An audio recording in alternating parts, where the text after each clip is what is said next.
যুদ্ধ-বিধ্বস্ত ফিলিস্তিন।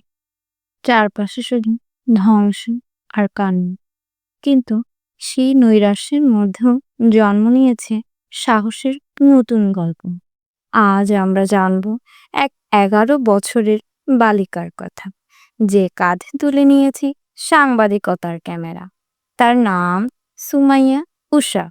সুমাইয়া উষা মাত্র ১১ বছর বয়সে সাংবাদিকতায় জড়িয়ে পড়েছে।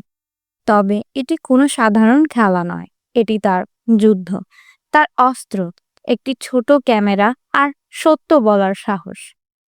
সুমাইয়ার বক্তব্য, আমি ক্যামেরা হাতে নিই কারণ আমি চাই বিশ্ব জানুক আমাদের সাথে কি ঘটছে।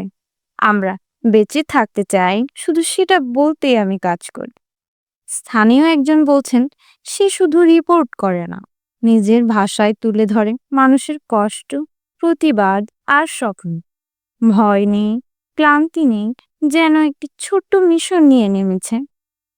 সুমাইয়া আজ এক অনুপ্রেরণা, বিশ্বের সেই সব কণ্ঠের প্রতিনিধি যাদের কণ্ঠ অনেক সময় আমরা শুনতে পাই না।